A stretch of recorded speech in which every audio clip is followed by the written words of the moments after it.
Wacana hak angket yang akan digulirkan untuk membatalkan hasil pemilu 2024 diprediksi berat dan kandas di pertengahan jalan.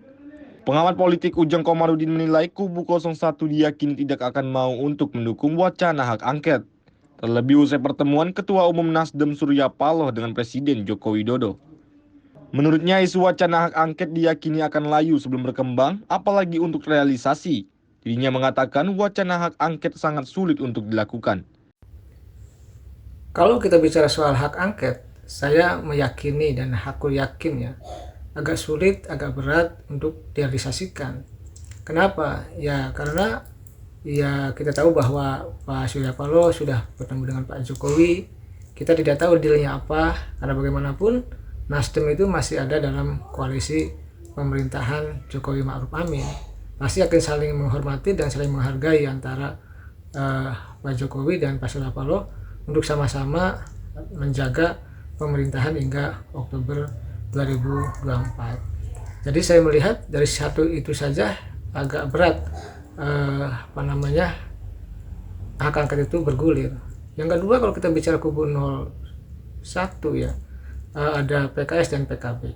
PKB ini yang menurut saya di tengah jalan bisa berbalik arah juga, bisa cabut juga, bisa tidak mendukung hak angket juga. Kenapa? Karena ya rawan juga untuk dikerjai, rawan untuk ditekan, mungkin nanti dicari-cari persoalan hukumnya, ketua umumnya. Ini kan menjadi persoalan juga. Jadi di situ saja saya melihat berat PKB untuk misalkan merealisasikan hak angket itu, mendorong hak angket itu. Nah, kalau kita bicara misalkan kubu 03, ada P3. P3 sendiri sampai saat ini belum menyatakan sikap. Bahkan ada petingginya yang mengatakan jangan membuat kegaduhan. Dan saya meyakini P3 tidak akan mendorong hak angket. Dan PDIP sampai saat ini kan belum juga ketua umumnya Ibu Megawati berkomentar terkait dengan keputusan hak angket ini. Jadi saya melihat ya hak angket masih sekedar wacana, masih dibangun isunya ya tentu untuk kepentingan kelompok tertentu. Tetapi saya melihatnya ya akan layu sebelum terkembang, akan tergembosi, akan terbusukri sendiri, ya akan nanti hilang dan tidak akan bisa direalisasikan.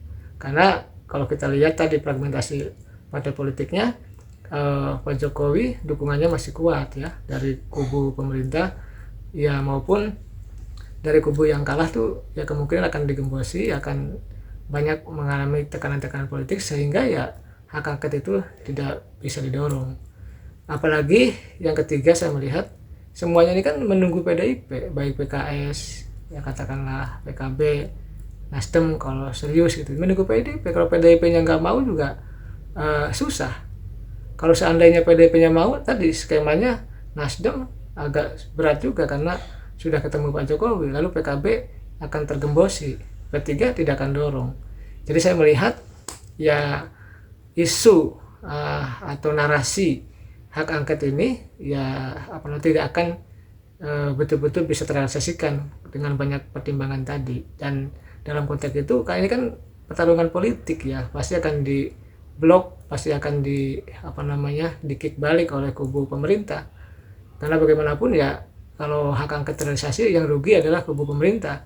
Padahal kalau kita bicara narasi kecurangan ya semua juga curang. Dari 2004, 2009, 2014, 2019 periode yang lalu juga narasi kecurangan itu selalu dihembuskan dari pihak yang kalah. Dan salurannya sebenarnya yang paling tepat, yang paling bagus adalah sesuai dengan Undang-Undang 17, Undang-Undang Nomor 7 tahun 2017, Undang-Undang Pemilu ya. Maka ya salurannya kalau sengketa administratif di Bawaslu, sengketa hasil ya di Mahkamah Konstitusi.